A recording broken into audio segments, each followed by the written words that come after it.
After Akatsuki has defeated the Dark Lord, there is no reason for him to stay in Alayzard.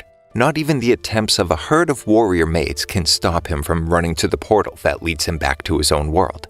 Their brief attack is stopped by Akatsuki's uncouth defense, stealing the girls' underwear and raining it down on them, earning him the title of Rogue Hero. Back in his own world, Akatsuki must find his way in his new life at Babel Academy, a school for children with the mysterious summoning syndrome. For 30 years, since the syndrome was first discovered, thousands of children have been abducted into another dimension. Only half of the abducted children manage to return to their own world. Amazingly, those who return retain the magical powers they acquired in the other dimension. Babel Academy is for these students. It teaches them to control their powers and guides them on the right path. But Akatsuki is not alone in his new life. He brought the Dark Lord's daughter, Miyu, with him from Alayzard, fulfilling a promise he made to the Dark Lord in his last minutes of life, to take care of his daughter. To remain undetected, Miyu pretends to be Akatsuki's long-lost sister. But it's not Miyu who attracts attention. A group of mysterious people are puzzled over a prophecy about Akatsuki. He is said to be a true hero and great king.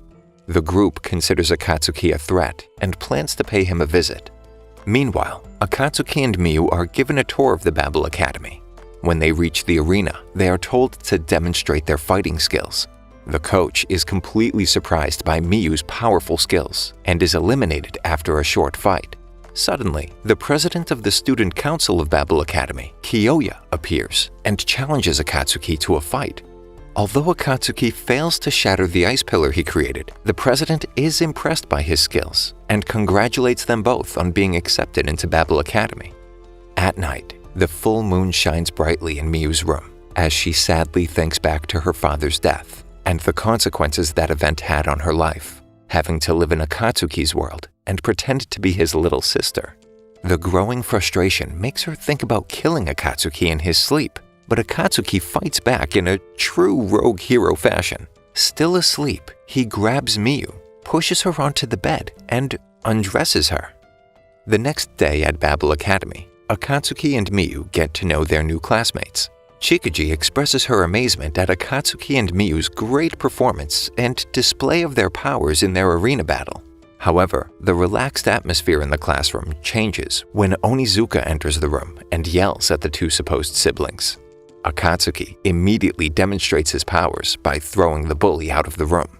Akatsuki is then summoned to the office of the Academy's disciplinary committee, where he gets off with a warning. However, it's not long before Vice President Haruka furiously realizes that Akatsuki has stolen her panties. Her subsequent attempt to attack the rogue hero is countered by him stealing her bra as well. Enraged, she leaves, promising consequences. Later, Akatsuki and Miyu are accidentally locked in a storage room with their classmate Chikuji and class president Kuzuha. After being locked up for a while, Kuzuha desperately needs to go to the bathroom. The seemingly hopeless situation is then resolved by Akatsuki by making all three girls wet themselves. The girls are furious and band together to take revenge on Akatsuki. But Miyu wonders if the situation was really as it seemed. Perhaps Akatsuki deliberately acted as a common enemy to the girls to help her make friends. The class president Kuzuha is ordered by the student council to keep an eye on Akatsuki and acts dismissive towards her classmates. But the reason for her reserved nature is grim. After suddenly finding herself in a new world, she was put in a school where all the other students were older than her. She opens up to Akatsuki that she feels out of place at Babel Academy. As a result, Akatsuki takes her to a private room in a manga cafe where he promises to make her a woman. But Kuzuha quickly makes it clear that this is not what worries her.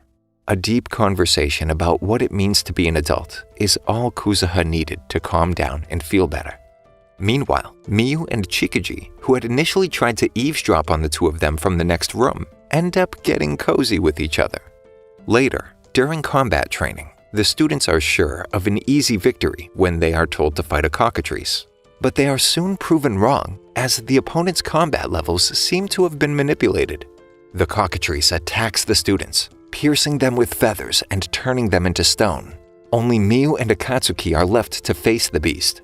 Akatsuki knows that a knockout victory in the first round is his only chance to defeat the cockatrice. He gathers all his energy and finally manages to transform his arms device to summon a large, powerful demon sword that assures him a victory over his opponent.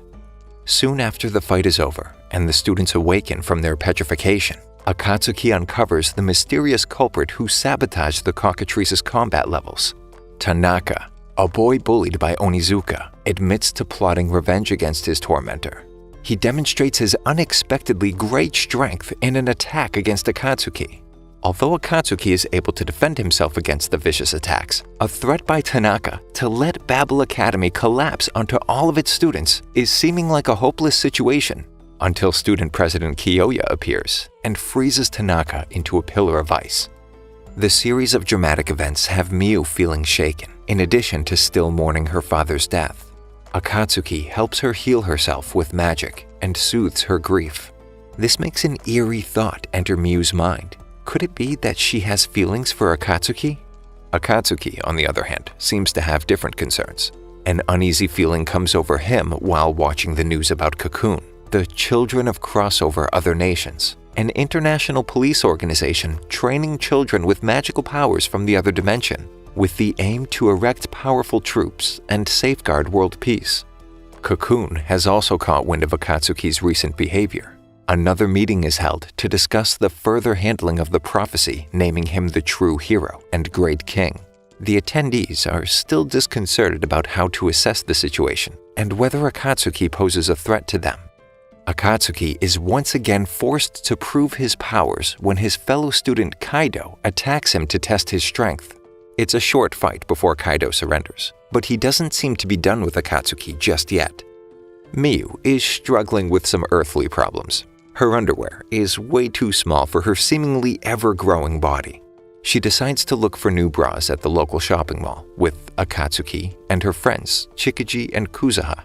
However, the shopping trip enhances her confusion about her feelings towards Akatsuki, who is eagerly helping her pick out and try on new bras.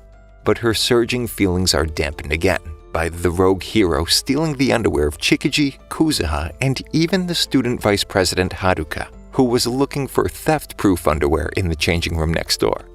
The friend group ends their successful shopping trip at the pizzeria at the mall, where they excitedly discuss the challenge that lies ahead of them in the upcoming weeks, the Babel Academy's ranking tournament, where students are ranked according to their powers and fighting abilities and assigned to their classes for the next school year.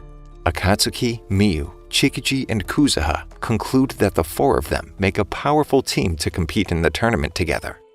A couple of days later, Kaido Motoharu has something very special in store for Akatsuki. He takes him to the Academy's mechanical department and shows him the motorcycle Sleipnir, a magical bike that can drive at supersonic speed. But there's a catch. The bike chooses who it deems worthy and powerful enough to be ridden by. The unworthy are rejected through an electric shock, so strong it could potentially kill them. Akatsuki initially doesn't understand why anyone would risk their life just to ride a motorcycle. But what the boss of the workshop tells him immediately changes his attitude. The only one who has ever been able to ride Sleipnir was his father. Being motivated by the thought of measuring his powers against those of his father, Akatsuki is determined to ride Sleipnir. And sure enough, the bike lets him mount, and they jet around the racetrack at supersonic speed. But Akatsuki's joy comes to an abrupt end when Vice President Haruka stops him and angrily declares to confiscate the motorcycle. This, however, turns out to be an impossible task, as Sleipnir immediately makes Haruka's clothes vanish on her attempt to touch the bike. Akatsuki gives the now naked girl his jacket to cover herself, just before she's called away to tend to an emergency. The emergency that Haruka and her student council colleagues have to deal with is a terrorist attack that keeps the whole city in suspense. The terrorist group took hostages and now demands to postpone the summit that is soon to be held at the Metro Hotel. Although the student council bravely fights their way through the terrorists, they ultimately fail to eliminate all of them. Much to the displeasure of Haruka, Akatsuki suddenly shows up and is once again the hero, saving everyone in the last second. After the dramatic commotion of the past few days, Akatsuki's group of friends is well deserving of a relaxing day at the beach. But a competition of tag triggers the friends' ambition, and they can't resist taking part. Akatsuki is the chosen one to be hunted, now having to watch out for the other participants aiming to steal his swimming trunks. But Akatsuki has no interest in hiding. The rogue hero thinks it's only fair if he steals the girls' bikini tops too, and gets to work undressing all the girls on the beach. While the students are enjoying their carefree and fun day at the beach, an emergency meeting is held in Azranada, the floating capital of Alaklasta. The rulers of the nations of the world of Alayzard are certain that the Dark Lord's missing daughter Miyu now resides on Earth, and thus poses a threat to them. Emperor Barum decides to send Phil Burnett to Earth with instructions to retrieve Miyu and, if necessary, kill Akatsuki in the process.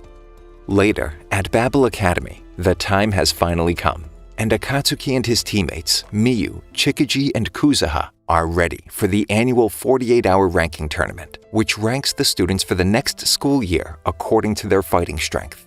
Although some of the students see Akatsuki as an ideal target to increase their prestige by fighting him, the competitors don't stand a chance against the strong team. The four of them exhibit their impressive powers, defeating everyone who gets in their way.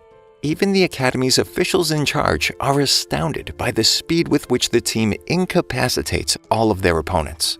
This spurs the fighting spirit of Vice President Haruka, who at first turns out to be Akatsuki's first reasonably worthy opponent, but ultimately also does not stand a chance against him alone. Therefore, her two student council colleagues rush to her aid and join the fight against Akatsuki. However, the clash is interrupted at the last second by Kaido, who informs them that the magical barrier of the battle arena, which is supposed to protect students from being wounded or killed in battle, has been removed. This now means that any sustained injury is real, and the students are in true mortal danger. It turns out that Phil Burnett has managed to intrude the Academy's combat zone and eliminates everyone who gets in the way of his chase after Miyu.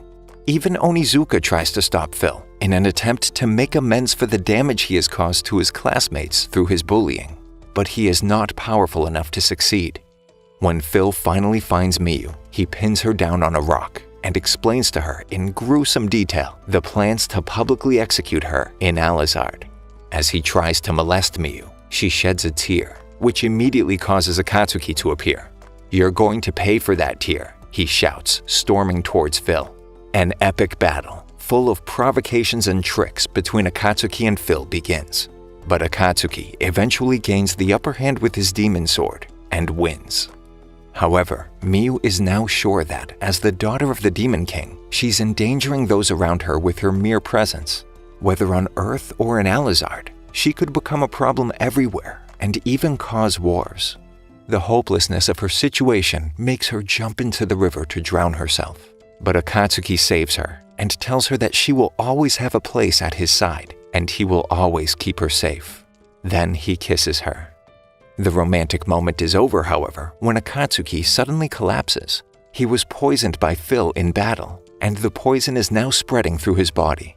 Miyu undresses herself and the unconscious Akatsuki and snuggles up to him, keeping him warm with her body heat. But Akatsuki turns out to have been conscious the whole time, enjoying Miyu's touch. She is incensed that Akatsuki is so shamelessly taking advantage of her concern for him. Suddenly, Phil appears again. He has summoned an evil dragon from Alayzard and merges with it to unite their powers. As Akatsuki has still not completely recovered from the poisoning, Miyu steps in to buy him more time until the poison in his body has completely dissipated. The student council, however, does not want to wait that long for Akatsuki and takes matters into their own hands. Miyu and the three members unitedly fight the dragon when Kuzuha and Chikiji also come to join the fight. But even with their combined forces, they are not able to defeat the beast. When the dragon has Miyu in its clutches, Akatsuki finally comes riding in on Sleipnir and frees her. Now it's a battle of equals, Akatsuki against the dragon. But when Akatsuki tries to summon his sword, it crumbles to dust. Miyu loses hope and sees no point in continuing to fight without a weapon, but Akatsuki assures her not to lose faith in him. He tries to summon the demon sword one more time and manages to activate its full power. The dragon stubbornly fights, spitting devastating blasts around, but eventually loses to Akatsuki and explodes. After the fight, the Cocoon Assembly discusses Akatsuki's victory over the dragon. Has the prophecy about Akatsuki as a true hero and great king now come true? They are impressed by his power, but they are still not quite convinced whether he might be an ally to them or a thorn in their side.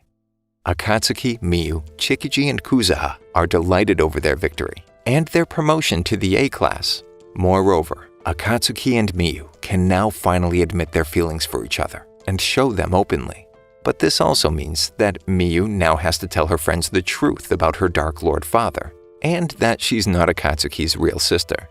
Meanwhile, Alayzard is facing serious problems. The demons are attacking and destabilizing the prevailing order. Princess Listy remembers the promise Akatsuki made to her when he left Alayzard. He senses that Listy needs his help and wants to return to Alayzard immediately. But Miyu, Chikiji, and Kuzuha do not want him to go alone and insist on coming with him. When Kaido and Haruka realize that the group is about to take the leap into the other dimension, they pop up at the last moment and join the friends for their next adventure. Thank you for sticking until the end. Subscribe for more videos like this.